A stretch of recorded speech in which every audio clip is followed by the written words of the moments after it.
Hello friends, welcome in RKD पाठशाला। RKD पाठशाला फिर दोबारा लेके आया आपके लिए एक नई वीडियो तैयार करके। आज आपके लिए आया है केस स्टडी। केस स्टडी क्या है? बिजनेस स्टडी के अंदर सभी बच्चे सोचते हैं यार कि जो है बिजनेस स्टडी बड़ा बोरिंग सब्जेक्ट है, समझ नहीं आ रहा। लेकिन क्या है, बिजनेस स्टडी बड़ा इंटरेस्टिंग है अगर आप इंटरेस्ट लेके पढ़ते हैं तो। बिजनेस स्टडी के अंदर क्या है, केस स्टडीज आती है। केस स्टडी बेस्ड क्वेश्चन आते हैं, उसको कैसे सोल्व करना है, कैसे समझना है उसको। तो क्या है, सबसे पहले क्या है, चैप्टर के कंसेप्ट क्लियर होना चाहिए, चैप्टर में क्या क्या चीज़ें दी हुई हैं। तो सबसे पहले क्या है, मैंने आपको इसमें कराना है चैप्टर 10 का फाइनेंशियल मार्केट का है केस स्टडी। चैप्टर 10 में से लिया है ये मैंने। ये आपको एक पैसेज टाइप का लग रहा है, इसमें क्या है, केस स्टडी है ये। ठीक है, इसको हम पढ़ेंगे फिर इसका आंसर देंगे। सारा आंसर इस केस के अंदर होता है, इस पैसेज के अंदर होता है कि इसके आंसर क्या क्या आएगा। फर्स्ट ऑफ ऑल क्या हमें इसे समझना है। तो क्या है, Nair is working as a PGT commerce in a CBSE affiliated school of Kerala. Nair जो है पीजीटी कॉमर्स एक टीचर है वहाँ पर सीबीएसई में। ठीक है, सीबीएसई स्कूल केरला में। He inform during 1980 the capital market in India witness tremendous growth in the because of increasing participation of the public. Means कह रहा है 1980s में क्या है, कैपिटल मार्केट के अंदर लोग ज़्यादा इसमें पार्टिसिपेट कर रहे थे। Then these ever increasing investors population and market capitalisation. कह रहे हैं यहाँ पर क्या है, लोग बढ़ते जा रहे थे, पॉपुलेशन बढ़ती जा रही थी, लोग इसमें कैपिटल इन्वेस्ट कर रहे थे।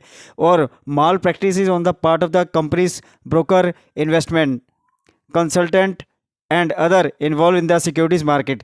मीन्स कह रहे हैं कि इसके अंदर कुछ माल प्रैक्टिसेस होने लग गई, जैसे क्या है, कुछ धोखाधड़ी होने लग गई, कुछ जैसे इसमें ब्रोकर्स वगैरह भी थे, कंसल्टेंट भी थे एंड अदर सिक्योरिटीज थी। These mall practice and unfair trading practice and multiplied investor grievances. इसके अंदर बहुत सारा धोखाधड़ी होने, अनफेयर ट्रेड प्रैक्टिस होने लगी। Then the government of India and the stock exchange were helpless in the redressing investor problems. Means क्या है, इसमें क्या गवर्नमेंट कुछ स्टेप नहीं उठा पा रही थी, वो सोचे क्या करे इसके लिए, because of the lack of the proper penalty provision in the existing legislation.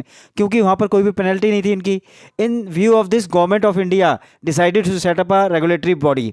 इसलिए इन्होंने क्या किया, रेगुलेटरी बॉडी को सेटअप किया ताकि इससे इन्वेस्टर्स को बचाया जा सके, उनको प्रोटेक्ट किया जा सके। तो जब इन्वेस्टर्स की बात हो रही है इसमें, और जो हम बचा सकते हैं किसी को इस चैप्टर के अंदर, क्या है, सबसे पहले क्या है, सेबी दिया हुआ है। सेबी क्या है, security exchange board of India. ये सेबी है, सेबी ये प्रोटेक्ट करता है, सेबी के फंक्शंस भी हैं, ऑब्जेक्टिव्स ऑफ सेबी भी है। तो सबसे पहले क्या है इसमें, name the regulatory body which the government of India decided. कौन सी गवर्नमेंट ऑफ इंडिया ने रेगुलेटरी बॉडी को एस्टेब्लिश किया यहाँ पर, SEBI means security exchange board of India. इसको सेटअप किया यहाँ पर ताकि उनको प्रोटेक्ट कर सके। और सेकंड क्या है, आल्सो एनी 5 कह सकते हैं, 5 objectives, any 5 objectives of regulatory body. इसके ऑब्जेक्टिव्स क्या होते हैं, इसके पर्पस क्या होता है, उद्देश्य क्या होता है। पहला ऑब्जेक्टिव है to protect the interest of the investors. Main investors के इंटरेस्ट को प्रोटेक्ट करना, उसको बचाना। ठीक है। Then to regulate stock exchange promote their orderly functioning. Means क्या है, उसको प्रमोट करना ताकि वो फंक्शंस को ईजिली कर सके। Then to prevent malpractices, means malpractices से बचाना उनको। Then to develop code of conduct for intermediaries like brokers, merchant bankers etcetera. Means क्या है, कोड ऑफ कंडक्ट होना चाहिए मिडिल मैन्स के साथ, ब्रोकर्स के साथ, मर्चेंट बैंकर्स के साथ, ताकि डील की जा सके।